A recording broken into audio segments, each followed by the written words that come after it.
Hello, everybody. Welcome back to the Solutions Lab. I am Chris Phillips, Solutions Manager here at D&H. Thank you so much for joining us here today. We have got a great cast of people here today. We're going to be talking about Cisco DUO, learning a little bit more about how to reduce risk by enforcing policies and control. To do that with me, I've got a couple of people. First, we got Trevor Dar.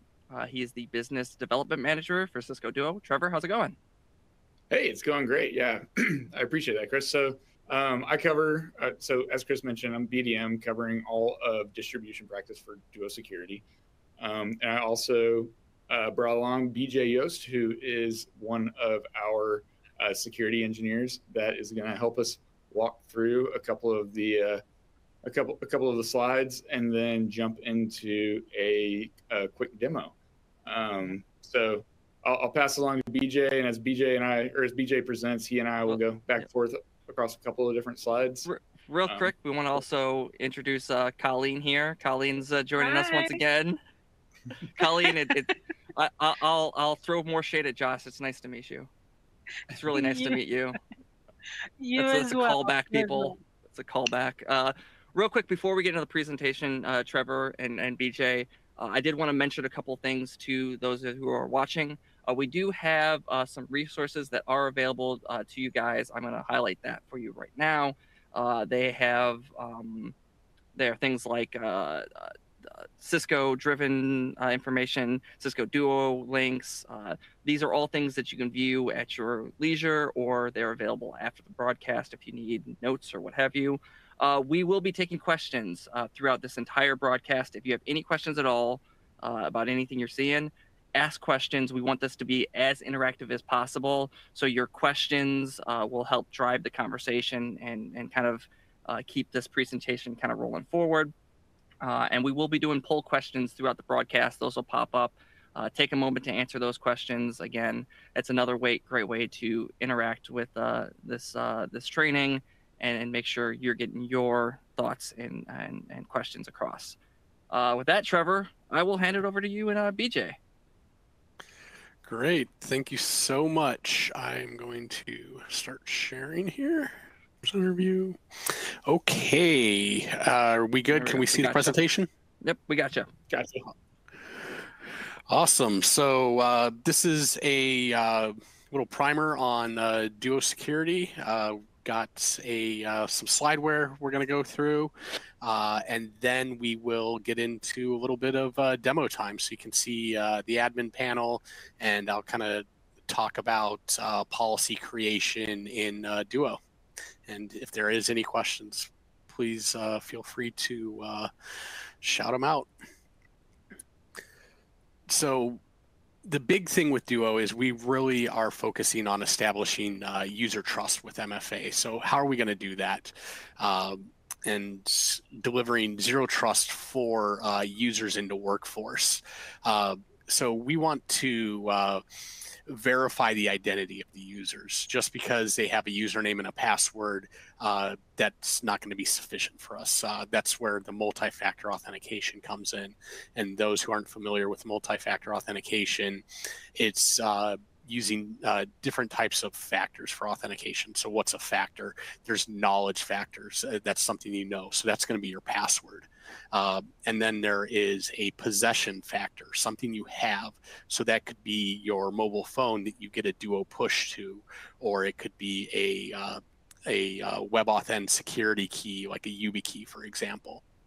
And then there is biometric factors, something you are. So that could be using things like Windows Hello or Touch ID on a MacBook Pro, those type of things. So you know, a type of biometrics, so something that you are. So with Duo, we are introducing that additional factors into the equations beyond that knowledge factor that most applications use. So the username and password isn't going to be enough. So we verify the identity of those users. But before we're going to, and they successfully complete the 2FA portion, that's great. But also in that piece, we're actually going to look at their device, and we're going to ensure that the security hygiene of these endpoint devices is up to the standard that the administrators set to protect those applications. And then we will grant them access after they verify who they are and shown that their device is trustworthy enough to get access to the Duo protected application. We talked about, I mentioned the Duo push earlier of something you have, biometrics, U2F security keys. We also have hardware tokens. So basically it's a small token about this big, and you get you press a button on it and it generates a new 6-digit code. So you could enter that in.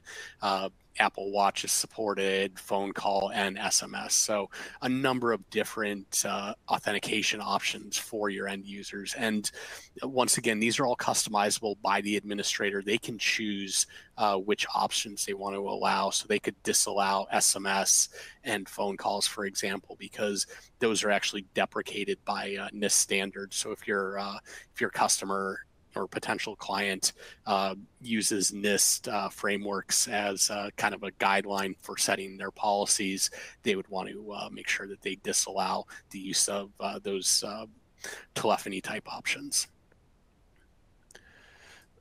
So I'm going to build this one out. Duo, we can pretty much protect any application. We have a number of different named integrations. So where do most people start in their journey with Duo? Usually the first use case we find is protecting remote access, so that VPN, and we support a number of different VPN solutions. It's not just Cisco. We realize that there's more than just Cisco firewalls out there in the world. As much as I would love everybody to be running Cisco firewalls, I understand that, there are some of the other names out there. But then, hey, let's start protecting the Microsoft stack, protecting M365, or maybe they have on-premise Outlook, or Exchange. So using Outlook Web Access, we can protect those type of things. We can actually protect the actual console logins on Windows machines and Mac as well. So before you can log into the machine, you have to do some type of multi-factor authentication. Or if you're remotely managing servers, we can protect RDP sessions as well. Then folks start expanding it out to other your cloud-based applications with Duo SSO, which is included at no additional cost for every paying Duo subscription. We include a full-featured SSO, hosted SSO portal for clients to use. So in that SSO portal, they can set up all their applications that they use. So they essentially only have to log in once, and then they can access any of their cloud applications that use SAML or OIDC, Salesforce, Workday, those type of things. And then if we have a number of different named integrations, which you can see on the duo.com/docs page. But if there's an application that isn't listed on there, we have the ability to plug in kind of with a generic, we have generic SAML integrations, or if your application's a little more legacy, generic Radius applications. And then if the customers want to put the Duo prompt and prompt for MFA in their own custom applications, we provide authentication APIs and Web SDK as well. So if they can edit the source code of their custom application, we can definitely protect those as well with the Duo prompt. So what's a key driver of a lot of MFA projects? And a lot of it is compliance, right? There are a number of different compliances on here that you see that is going to require, that they're going to require MFA. So depending on the vertical, if you're speaking with healthcare, they'll fall under HIPAA. Any type of retail who's taking credit cards, they'll be subject to PCI. And we've got a number of different compliance requirements that we can help customers meet. But compliance alone is not security, right? So these aren't your ideal customer in the sense if they just come say, hey, I just want this because it's just a checkbox of some compliance. Compliance is not security. Your best customers are the ones who are truly security focused, and they'll see that the value that Duo provides beyond just being an MFA. They'll understand the value of things like the device posturing that we can provide, and helping shore up the authentication attempts into their applications. I will take a quick break here. Has any questions came through chat, or does anybody have any questions? We want to keep this interactive.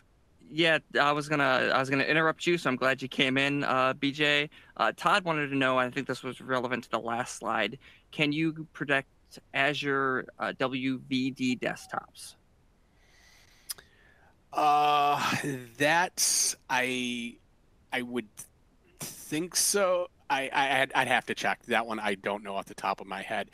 We do have a Windows login integration, so if that's the if essentially if it presents itself and if it has a registry and credential provider like a normal Windows operating system, then I would say there shouldn't be any problem on that, because we can protect Windows, desktops, so Windows 10, Windows 11, and then also Windows Server versions as well. So if those are like that, then I don't see why there would be a problem on that. Awesome. We did push out a poll question while you were talking. It was just asking generally if anyone has heard of or had multi-factor authentication as part of their business, and 100% of the people here have. So that's awesome. Good. Good to hear. Hopefully, with what we can learn today, we can make it even better. Yep. Awesome. All right. Continue on. All righty. So let's actually talk about the Duo prompt itself, and that's really kind of where all the magic is. And getting into the Duo prompts before your users, they have to be imported into the Duo admin panel. So how do we get the users in there? We can do some type of automatic enrollment where we import users from Azure or on-premise Active Directory or other LDAP servers.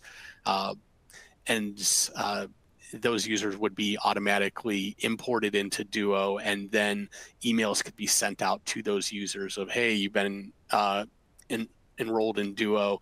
Now, please set up your activation.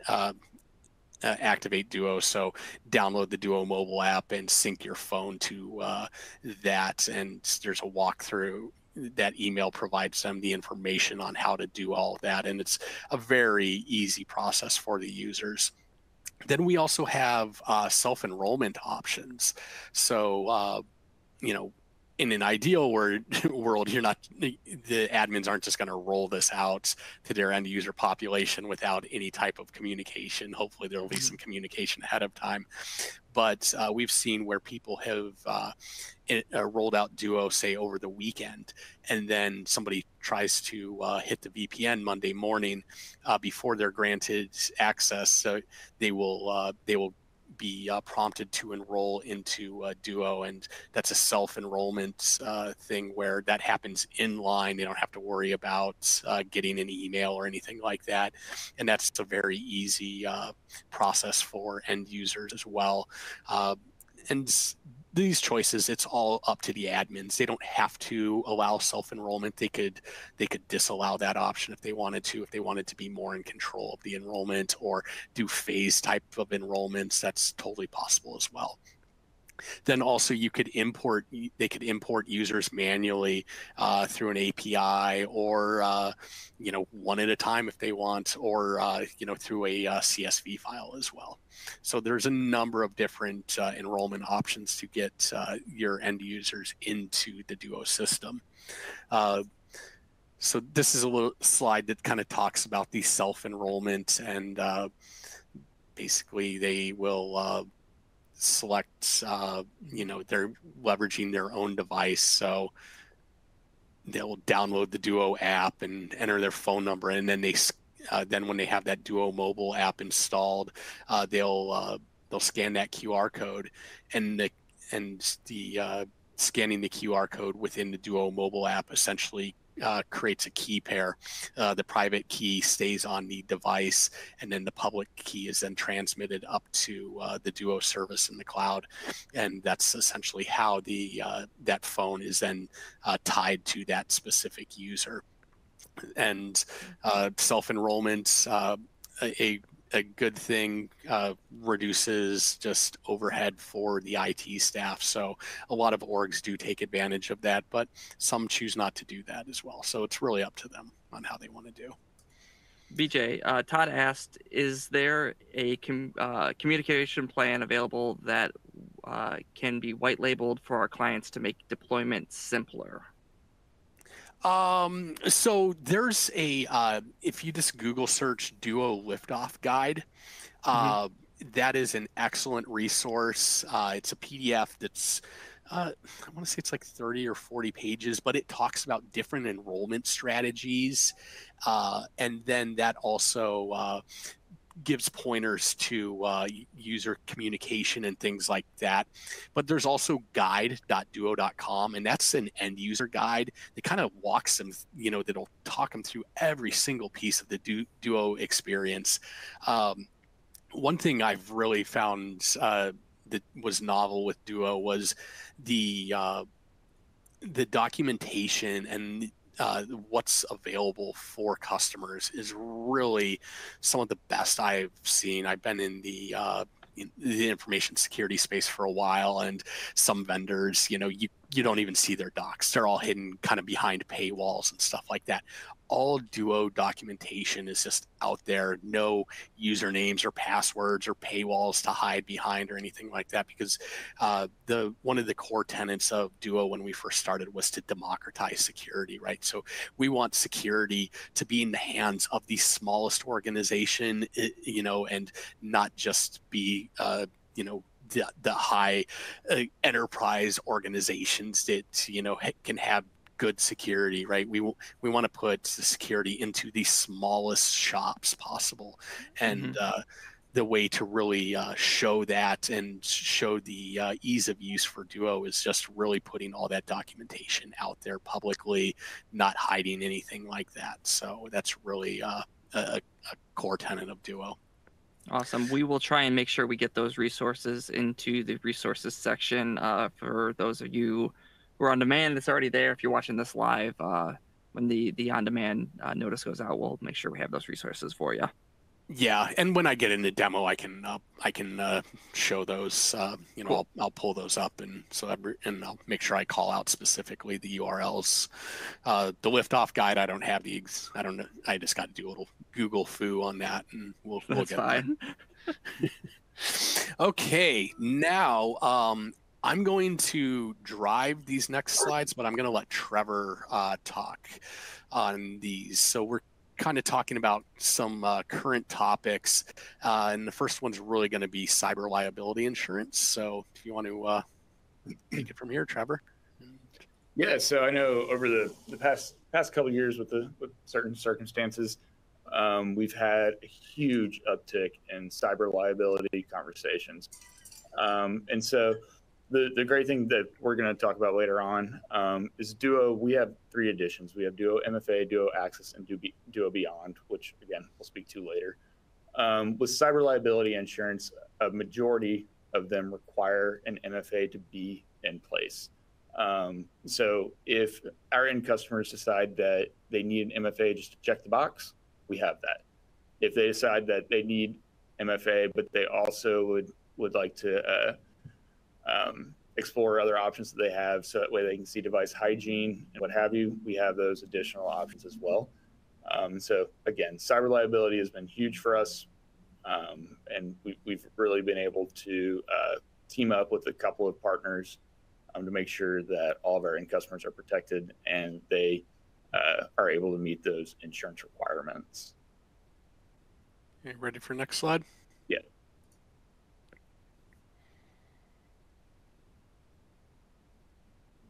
So this is kind of a another slide, basically what BJ alluded to earlier with really everything that we cover. So I'm not going to read through all of it, but MFA, obviously, Duo and AnyConnect.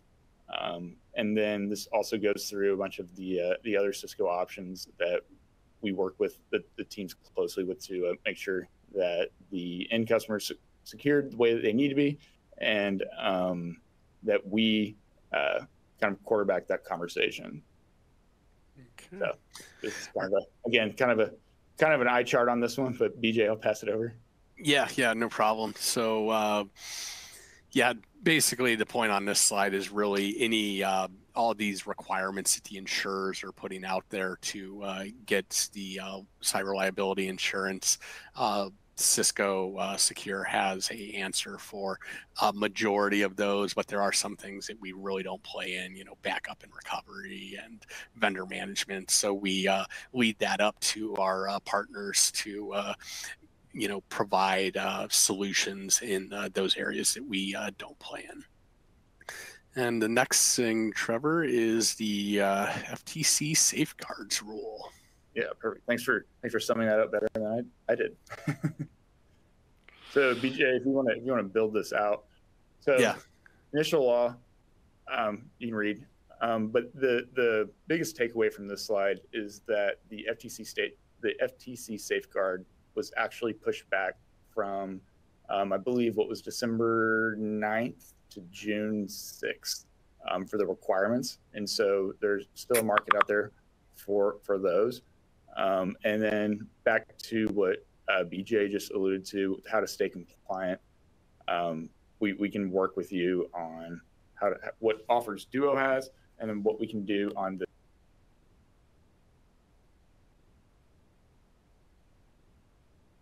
we may have lost Trevor.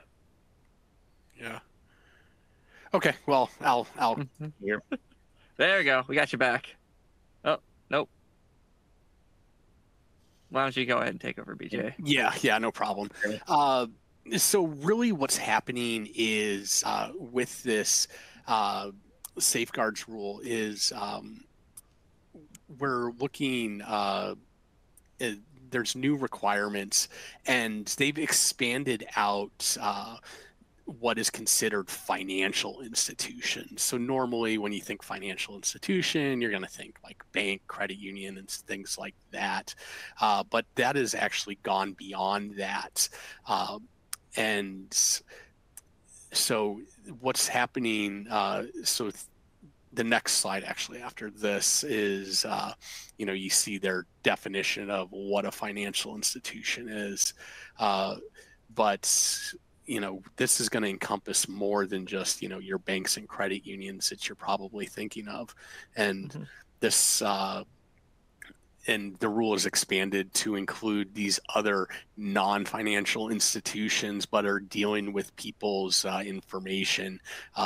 So essentially, people who are dealing, essentially, if they're going to be pulling your credit or have access to your credit, is the way the way I read it, right? A dealership, before they're going to finance a car, they're going to run a credit check on you, right?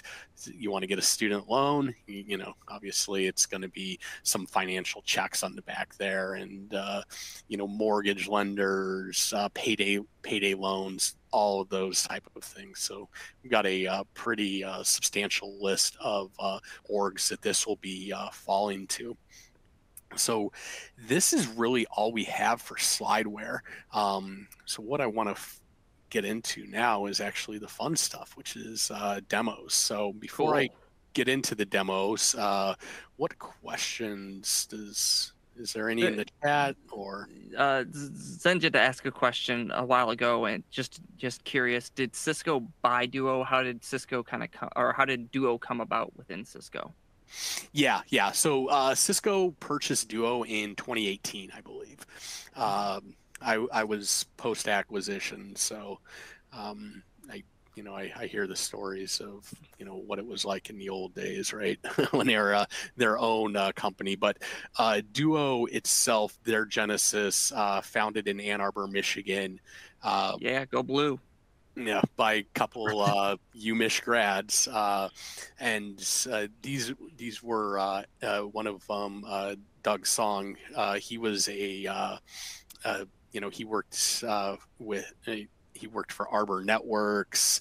So just who in Arbor Networks, they provided DDoS solutions and things like that. So, some folks who've been in the security realm for a while, and just really they wanted to just make MFA easier and make it more accessible, because at the time frame when they started it, a little history, if you go back to around 2011, I think it was, there was a RSA, who was kind of like the heavyweights in the MFA industry. They had a little bit of a breach, and it got a lot of people spooked. So they saw an opportunity in the market to make MFA easy, and their goal was to democratize security and be the most loved company in cybersecurity. And that was really a big thing that they did with their you'll see, like on this slide deck, like a lot of the graphics being green and stuff like that, where a lot of security vendors, it's red and doom and gloom and stuff like that, and they went a complete opposite approach, right? They wanted to have more of security doesn't have to be bad and scary and horrible and all those type of things, and red warning slides and scare people. Really, they figured that, hey, security can actually help organizations achieve business outcomes, and not just be a burden that everybody hates.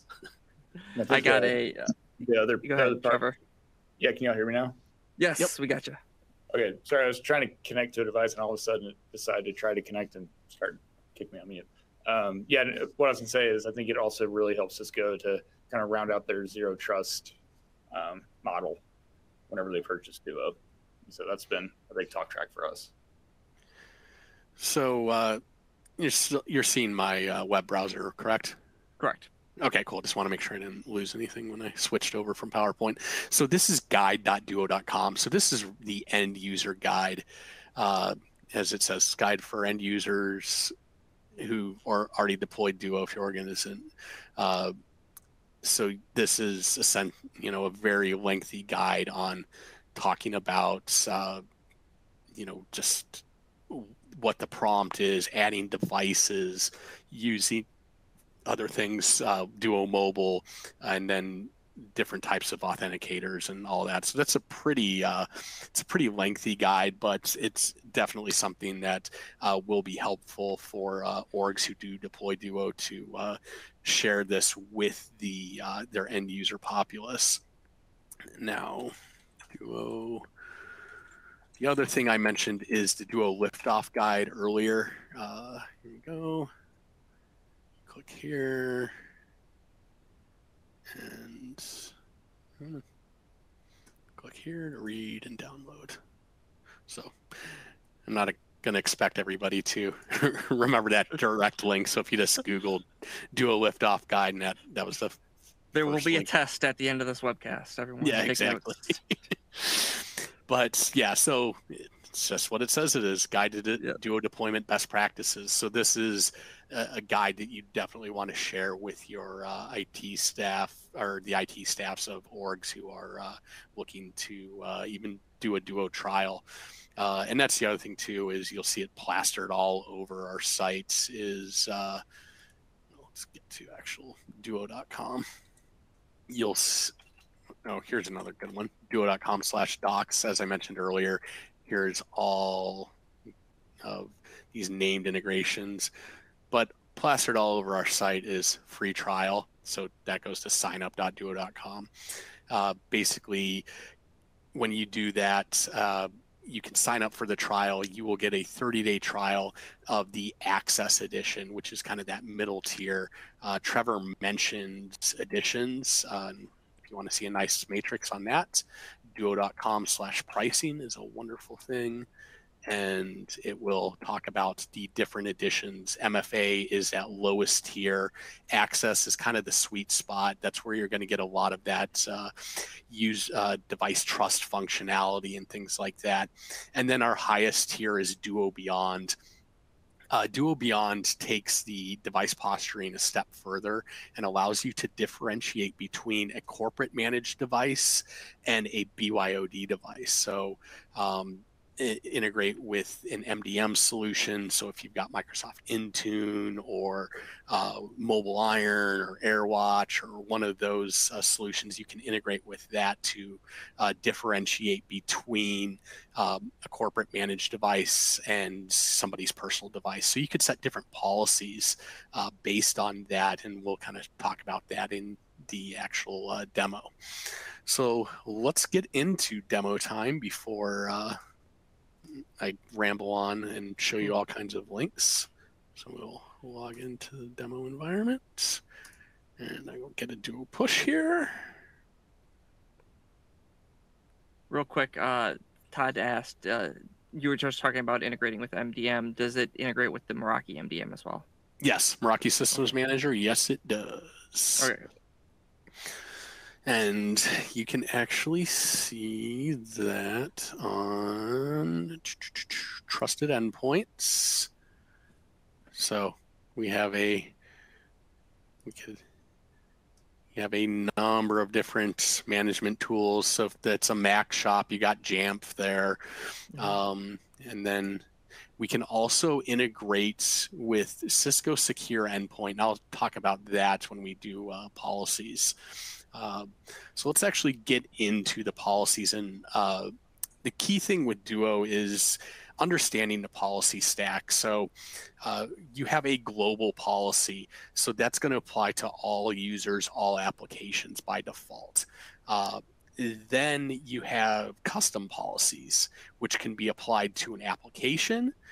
And then we also can take that a step further, and you can have group policies. So you could have Workday, for example, and Workday, you could have a policy, just your normal Workday policy, which you set whatever requirements you have. But then you could have your HR group. So anybody who's in HR, if they were a Duo Beyond customer, you could even say, hey, if you're a member of HR and you're going to Workday, you need to be coming from a trusted endpoint, because we're going to assume that that org has other security controls on that device, things that will, hold disk encryption, things like DLP solutions, so that way they can't just dump everybody's social security number and bank account information where their direct deposit goes to and dump that off to a flash drive and leave the organization, right? They want to make sure that people who have higher levels of information access, we want to ratchet up their controls a little bit more. So let's actually go a little bit. And the way the policies operate is a global policy is going, or the global policy is kind of your base. The application policy will override the global policy. And then if there's specific group policies, that will then take precedence over that application policy. So it's not a thing where it's the most strict policy wins. It's the application policy will always win over a global policy, and then a group policy will always win over a application policy. And that's all really well explained in that liftoff guide as well. Okay. So let's actually look at the elements of a policy. So we're just going to edit this global policy. I'm not actually going to make any changes to it, but if you were doing a custom policy, you could name it. So the first thing is a new user policy. So what happens when somebody is not enrolled in Duo? How do we behave with that? Do we require enrollment, allow access without challenging them for 2FA, or deny authentication to the users who are not enrolled? This is really helpful, especially when an organization is trialing Duo. So what you could set your policy, your global policy, kind of when they're in that trial mode, right? They're not rolling it out to their entire workforce. They've got a subset of users, the guinea pigs, if you will. So that you would say, hey, global policy, allow access without 2FA. And then in those specific applications, or that you'd want to use a group policy for too, for those test users, is then we could require enrollments for them. So if they were accessing Salesforce, the entire company could access Salesforce. They don't, they wouldn't be challenged for 2FA, but those users in that test group would be challenged for 2FA when they would try and hit Salesforce. So this is something where Duo can be test driven in a live production environment and not be a where a lot of security products, it's like, oh, test it, but hopefully you've got a you've got a development or a test environment and not just a production environment. But especially with smaller customers, they don't have that luxury of having a separate dev environment, right? So Right. That's a big thing. Authentication policy. So when people are trying to, you could set this, we could just deny access if we just want to shut down access to an application for a reason or things like that. Could enforce 2FA on a specific application, or we could allow bypassing on specific users if we wanted to. Then we have user location policies. So we'll do a IP lookup of where the user is trying to authenticate from, and then we can set policies on that. So we could say, got your whole list of countries here, and when we say United States, it's the 50 states. If you wanted Guam, which is a protectorate of the U.S., you got to call out Guam specifically. And then New Zealand, right? We could say we're going to deny access to those countries because we don't trust them. And then all other countries, you could just say we're going to require 2FA. I wouldn't trust New Zealand either. Yeah, I don't trust them. Yeah, I like to pick on the Five Eyes countries in this when I give this demo, because everybody always picks on Russia and China and North Korea. It kind of gets, it's a little boring. Right. The Aussies, those are some people you got to look out for. I'm gonna make someone mad now. I'm gonna get canceled. Yeah, anyway, especially underwater, like, and it circles a different way when you flush the toilet. So that's a whole level of I can't trust anybody whose water doesn't go the way mine does when I flush the toilet. Yeah. Tony asked, is there a predefined policies that can be inputted as a starting point for different groups? That is actually a very topical question, because right now, and this is actually starting to roll out, so any brand new Duo customer, we are essentially having best practices for kind of policies put in, so kind of a default policy. So yes, for any new customer, and this is something we're going to kind of enhance that as time goes on. So Duo is a SaaS-based solution with agile development. So every 2 weeks, you're getting a new version of Duo. Mm-hmm. And right now we're on D257. You'll see right here, tells you what version you're on. That's the release notes for D257 will actually be posted tomorrow. But then D258 will be in 2 more weeks, and we're always adding features and things like that. But that kind of default policy, that was actually something that started with this D257 release. So very timely question. Excellent. And because I am very scatterbrained, I'm going to see if I think there might be a default policy.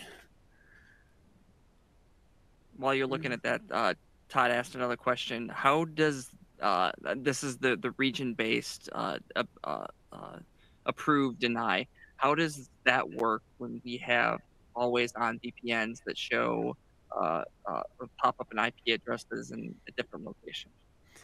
Yeah, so that was actually where I was going to step out. So here's this default policy changes. So this was kind of the old default and kind of the new defaults policies. So kind of what's going to be in your default policy. Anyway, back to that question.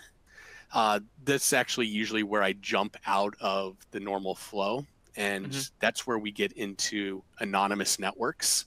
Okay. So for users that request access through proxies, Tor, or those public VPNs like ExpressVPN and things like that, you could set policy of deny access, require 2FA, or not treat it any different and just fall back on the normal. The other place where that may possibly live here is still under networks, in authorized networks.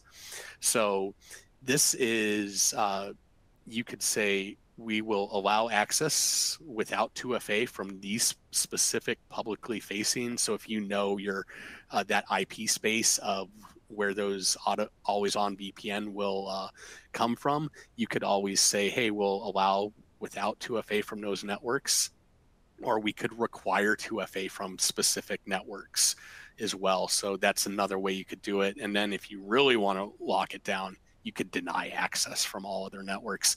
This one, though, without 2FA from other networks, that, in my mind, goes against the whole concept of zero trust, which, Cisco and numerous different vendors are beating their chest about. Everybody's got a zero trust solution, right? But in my mind, one of that tenets of zero trust is there is no, clean network. Just because you're on, inside the walls of, our corporate environment doesn't mean I'm going to trust your access to anything. I'm going to challenge you. So that type of thing right there, we allow it, or, you could activate that in a policy if you wanted to, but that's really against zero trust principles in my mind. But hey, we'll let people shoot themselves in the foot.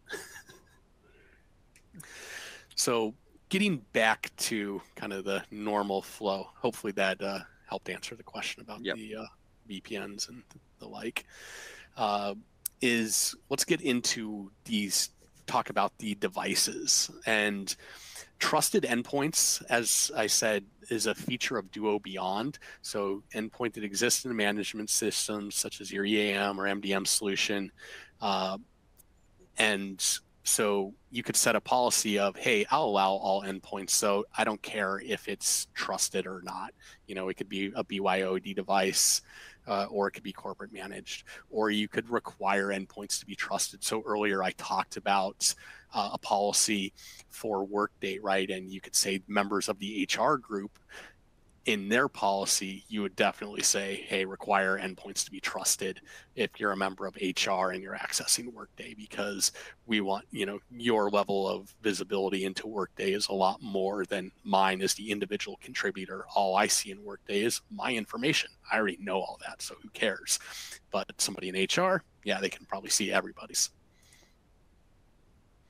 And then also, we can integrate with Cisco Secure Endpoint, what formerly known as AMP for endpoints, to block access if Cisco AMP is telling us that the endpoint is compromised. So we will not allow access until it is cleaned up in the AMP console and the administrators take action and say that it's no longer a compromised endpoint. So that is that Cisco Better Together story. Device health application is another one, and we have to run that here. What device health application is, before we can set a policy that says, hey, you need to have the app, and then we will block access if all these different things are not met, and you can pick and choose which ones you want. And also we could say block access if a endpoint security agent is not running. And we've got a pretty lengthy list of your various AV products out there. So that's a nice feature too and then also when we're talking about Windows specifically, we can when we get down to operating systems, device health application will report on the specific version of Windows. So it can be, you can set a policy of, hey, if you're not on Windows 10 22 H2 version, then I'm not going to allow you access. If you weren't using device health application, all that we're reporting on is what the user agent string of the browser tells us, and that's just going to say Windows 10, and that's it. Mm-hmm. So if you want to get down to a more granular level of the specific build of Windows, that's where that device health application would come from, or would play into. And yeah, you hear that? Anyone running Windows 3.1, you're gonna 3.1. not have access soon. You're gonna not have access soon. So for a variety of reasons. Yeah, not 3.1, but true story. There's a very large pharmaceutical company at the beginning of COVID, and they have. Why do I feel like I'm not gonna like the outcome of this story? Citrix Gateway. They protected that, so all right, cool. Let's put up Duo because everybody's now remote, and they saw somebody try and hit their Citrix Gateway with Windows XP. I thought it was going to be worse than that. 2020. I thought you were going to say like trying to use a Windows XP machine, like Windows 2000 or something. Yeah, I really hope that it was somebody who's kind of a tech savvy user and was playing a joke on IT, and they just fired up Burp Suite to manipulate the user agent string. I really hope it was that, and it wasn't like, hold on, let me whip out the Pentium 3 and blow the dust off it and fire it up. Well, Tony had a good question along this line, and kind of referring back to shooting yourself in the foot. Is with all these policy settings you can make, does Duo have some kind of feature that warns you of any vulnerabilities that might be in your policies? Does it have an audit function in any way, shape, or form? Well, you can see who's made changes to policies and things like that. So if you have multiple administrators, there's auditing on that. There's nothing in there that'll say like, oh, you enabled telephony and that goes against NIST. That's there's nothing like that on there. The closest you're really going to get is kind of those default policies that we're starting to roll out, because we're trying to,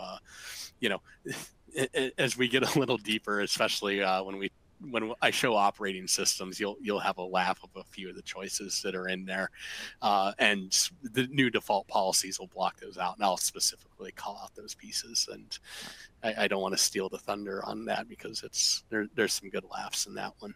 Excellent. So yeah, here's my system, the device health application. My Mac OS is up to date. I got a passcode set. File vault encryption is on, and my host firewall is running. So I am a good. I'm a good boy. So that's wonderful. But what you can,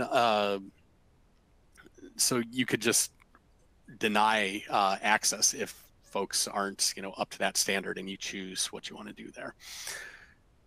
So remember devices. So this is a function where, hey, let's actually reduce that friction for those end users. Why am I going to challenge them for MFA for every single application every time they do it? Let's give them the option to, do that checkbox of like, hey, remember this browser. That's essentially what this functionality is. And this can be set for, this is a free-form checkbox, so I could say, hey, 24 hours, or I could change it to days, and you have a max of 365 days. So if you try to do a leap year, air out on me and say it has to be less than or equal to 365. So sorry, leap year. So you can remember devices for browser-based applications, and also Duo Access and Beyond customers. You saw this early access thing. This is remembered risk-based authentication. So remember devices using risk-based authentication. So what happens with that is we will look at the historical trends for that user, see where they're logging in from. So if they're always logging in from the same place, or, I'm always logging in from Illinois, I'm always on a MacBook Pro, then what happens when I'm in New Zealand and on a Windows machine? That's out of my norm, right? So that we're going to use risk-based authentication, and that will, you could set that to require stronger forms of authentication. But this is also, we can use that risk-based authentication engine to reduce that friction for the end users. Why am I going to prompt them if, why am I going to get prompted if I'm in my normal behavior? I'm always logging in from, my IP address is pretty much static. It could change, but it never does. And I'm always logging in from the same place, always using the same machine. We see all that, so why are we going to make it more difficult?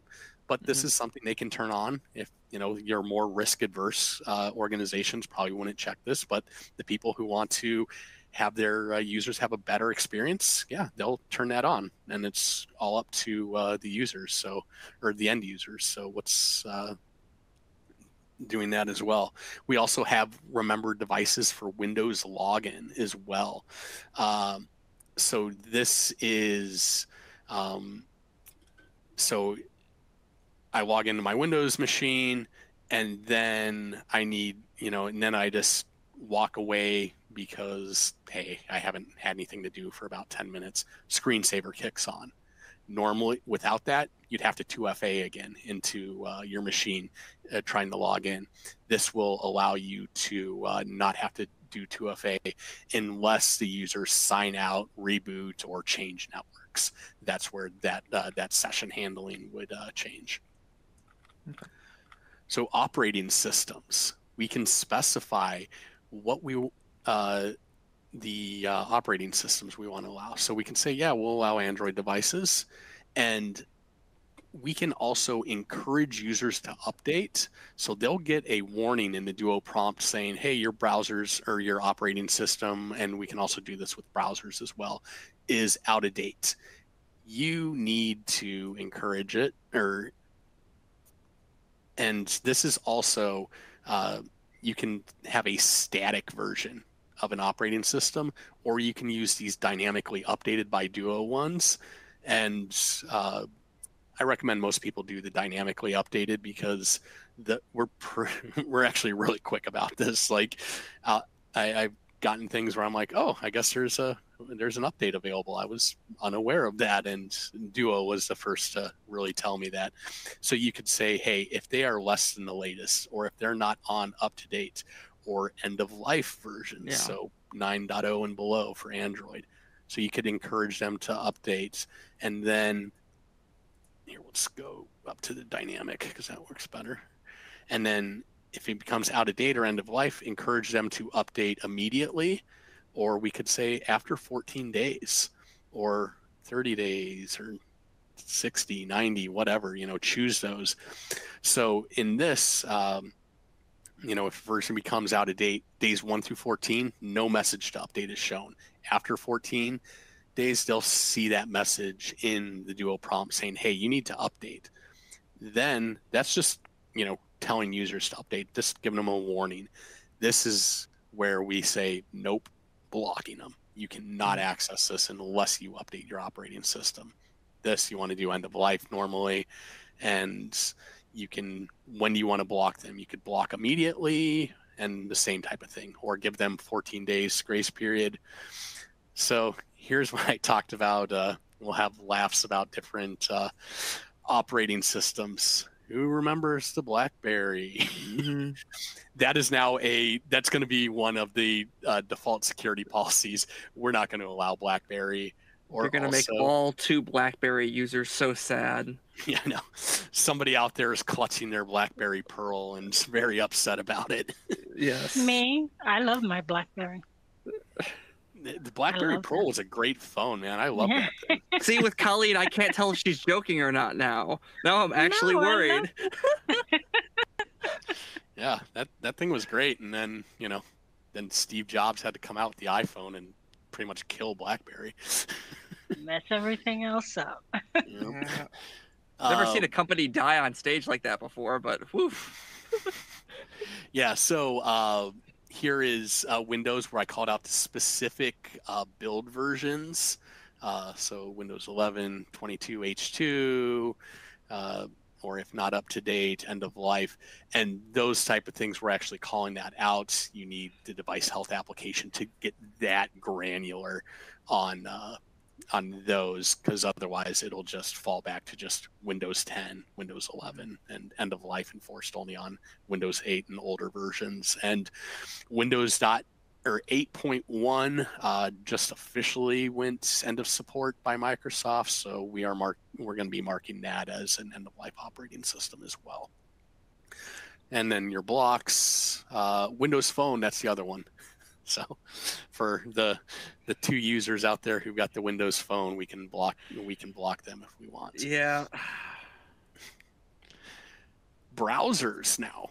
So this is an interesting thing in the policy that I like to make sure. Here in operating system, you're allowing those. So you want to check the ones that you like.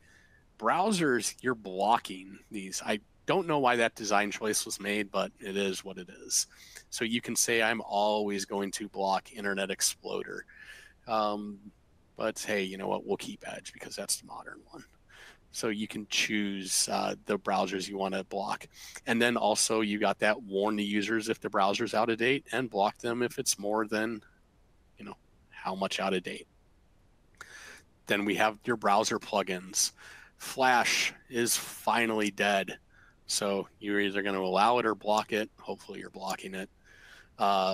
Java's, it's still kicking around, so you can warn them if the Java plugin is out of date, and warn and then block. So same type of thing here.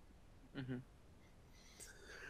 Any questions before I get to the authenticators portion of the policy stack? There is quite a few questions here. We're also coming up to the top of the hour. Okay. So Let's hit I don't questions. know.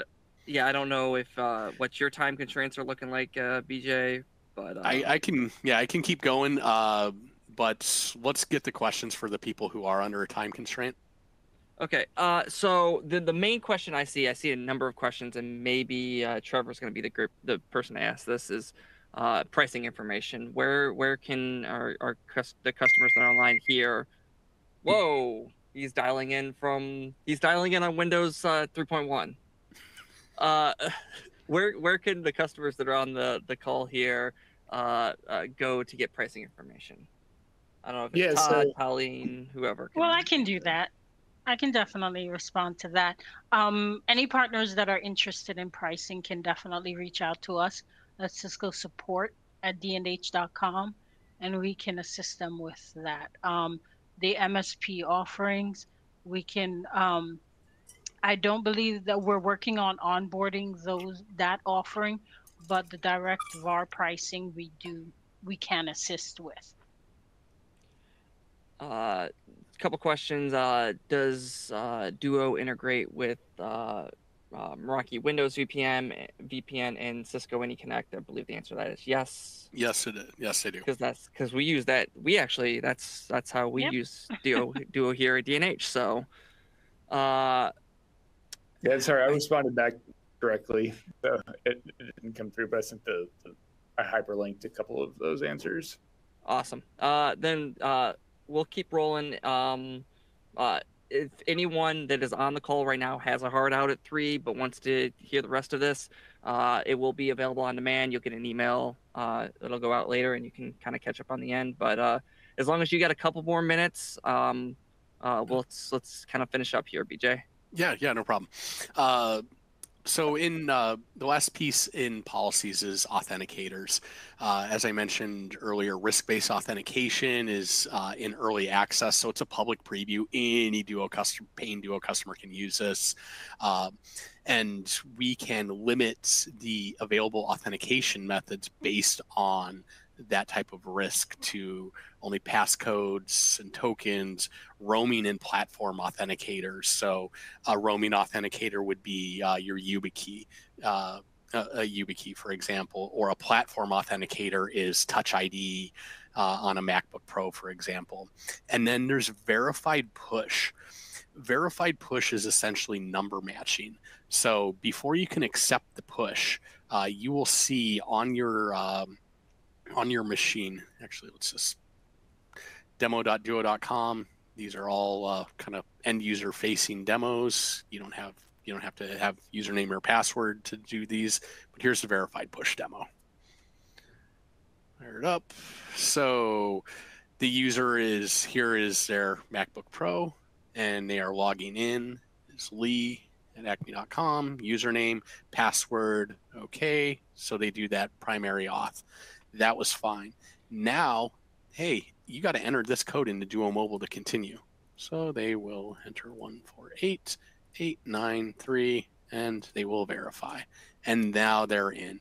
This gets around, or was made in because of things like push harassment, which essentially is, I'm a attacker, I've compromised your primary credentials. I have your username and password. I'm going to repeatedly try and log into applications. You're going to get Duo pushes. Hopefully you will get frustrated and approve the push, or you'll just blindly approve because you just click on every green button you see. Verified push is to get around that. And you can change that code. In the demo you saw, it was 6. That's the default here, but you can change that to 3, 4, or 5.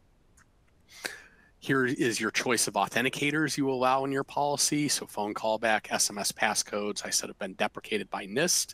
Don't really recommend those, and they actually cost money to do. So you do get a allowance of telephony credits, but if you burn through those, you got to buy more. So just disable those. NIST doesn't like them, and they're going to cost you money. So disable them. But if you need to, you know, the orgs will know if they need it or not. So we could say Duo push, and then with that verified push, you could always require it every single time, regardless of that risk-based authentication. It is a completely different element in the policy. So we could always require verified push with 3, 4, 5, or 6. Cisco internally has that on, and it is 4 digits. So every single time I hit Duo, I have to do a verified push if I'm doing push. But I do not, because I use WebAuthn, and I use a security key. So I just touch my YubiKey and I am in. So those are your authenticators we'll allow. And then the rest is talking about the Duo Mobile application itself. So when Duo Mobile is running on your phone. So is it going to be up to date? Are we going to require Duo Mobile to be up to date? Yes or no? Tampered devices. So are we going to allow them to authenticate with a tampered device? So rooted, jailbroken, those type of things. Yes or no? Screen lock. Are we going to make sure that the screen lock is enabled on that device? Yes or no? Full disk encryption is only to Android because Apple does it by default. Are we going to allow you to access if you don't have encryption on? And then mobile device biometrics. So before you could approve the push, you would have to do the biometrics on your device. So before you could approve that push, you would have to do Face ID, or if you got an older iPhone, Touch ID, or the biometrics on your Android. So that is really it for policies, and all I kind of wanted to cover in that stack. If there's any other questions, we can do that. We can play Stump to Chump, or we can call it. It's really up to you guys. There's a couple more questions that I wanted to get to real quick. We'll kind of start here because it's relevant to what you just talked about. Does Duo Security track your phone in any way, shape, or form past the policies that you just talked about?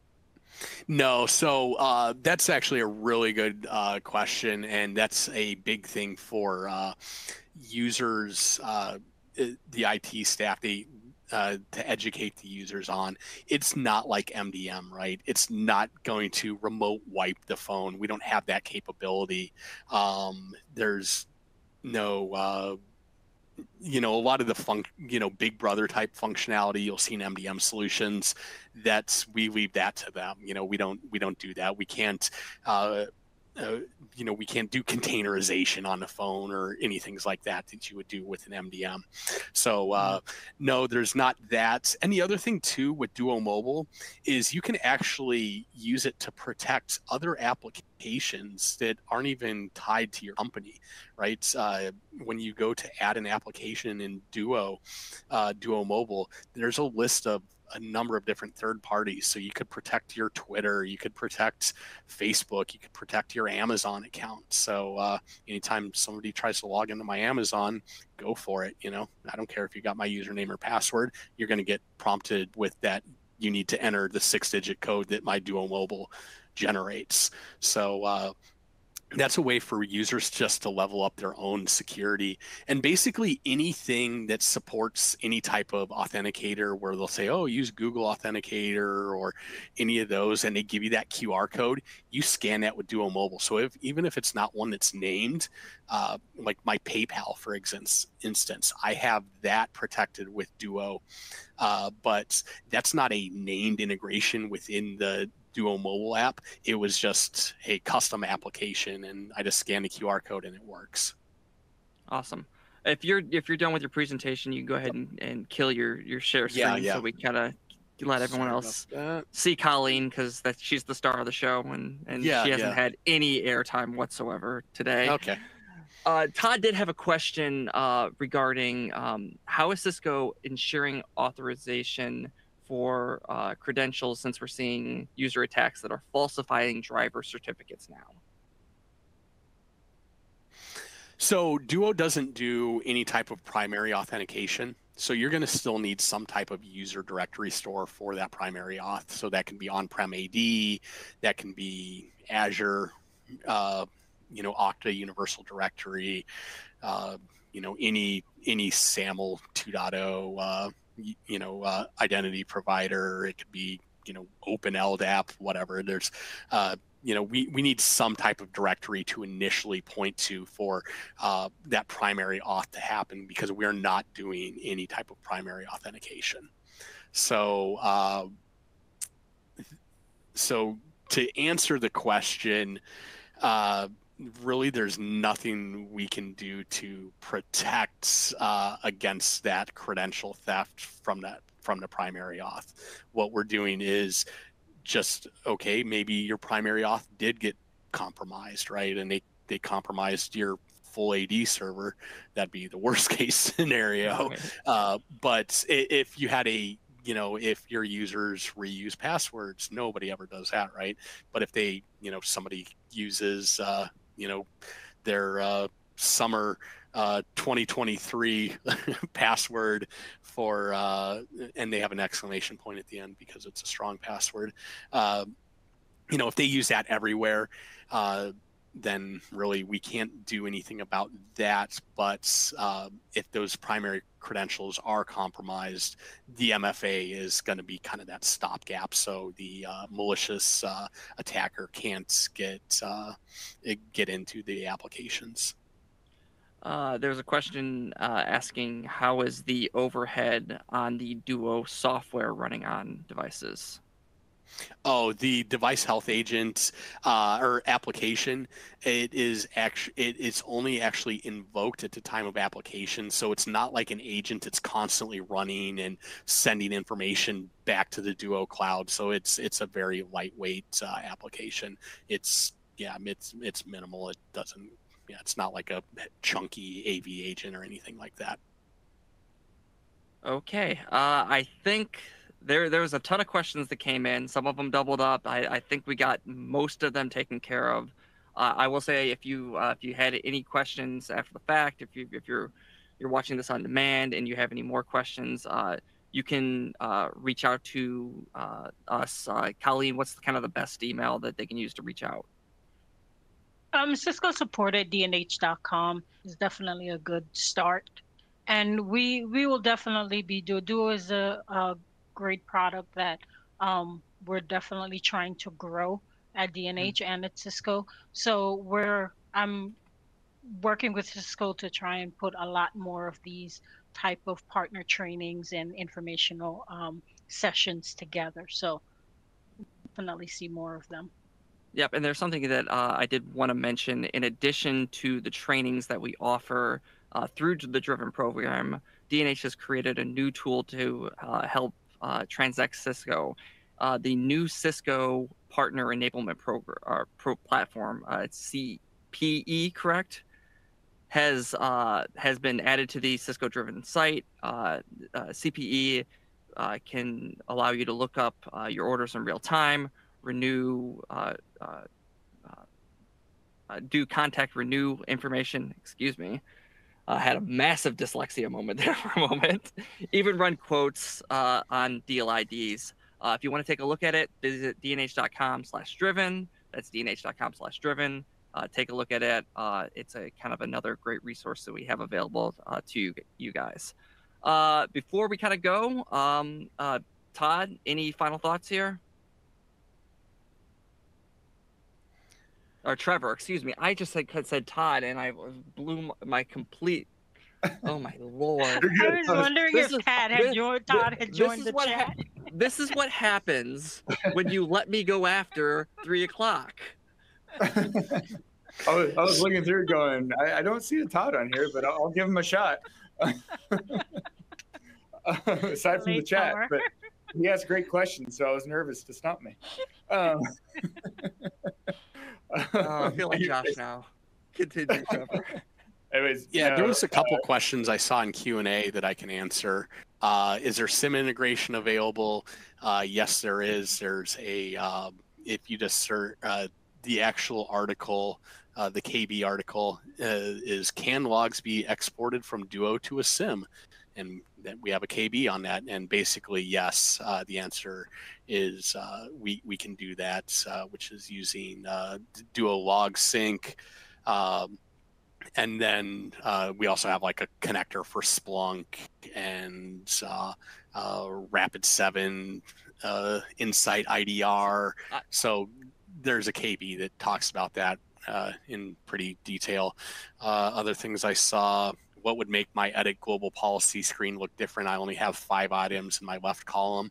That's based on the addition of Duo. If you've only got 5 items, I'm guessing you're probably on Duo free, or you might be MFA. I don't know. I'd have to look. The screen I was shown was full blown Duo Beyond, but options that are not available in your instance of Duo, they just hide those away. So that would explain the differentiation there. I'm gonna blame Todd in chat also. It's his fault. Yeah, how does Duo work with Windows Server and multiple admins logging into the server with Duo? So you run the installer on the actual server that you want to run, and then all those admins are users in Duo. So when they try to log in, so I've got a Windows server at home, and all the Windows machines are just, I don't have Duo on them, but to get access to the server, and one of my users in Duo is administrator, because I'm very creative with my my naming. So, but if I'm just logging into a laptop and not making any changes, and I'm just using a normal user account, I'm not prompted for Duo. But as long as the users just need to be in there. And to roll out Duo at scale to a fleet of machines, you can do that with GPO as well. So it doesn't have to manually go around and install it one by one. So because you get an MSI, so you could do it via GPO, or if you've got some software deployments, we provide the MSIs and things like that. So you can do silent installs as well. Awesome. Then I will actually go to Trevor this time. Try to throw it to someone in chat, and that didn't work. Yeah, no, I just want to say again, thank you, D&H team, for including us in on this. Thank you, BJ, for jumping in and joining us. Yep. And just reading the chat, the real Todd, he mentioned you have plenty of thoughts. So happy to work with you through Colleen, and to see what we can do, if how we can partner together. But yeah, again, just thank you for the opportunity to present on this, and we appreciate it, and we appreciate the partnership. Yes. All right. Thank you, everyone. Yep. This broadcast will probably be available on demand within the next 72 hours. As Colleen said, Cisco Specialists, great place to go if you have any questions following this. But Cisco with that, support. since we're Cisco support, Cisco support is for questions. But other than that, have a wonderful day, guys. Thanks for sticking with us. Thank you, everyone. Thank you, Thank you. everyone. Bye-bye.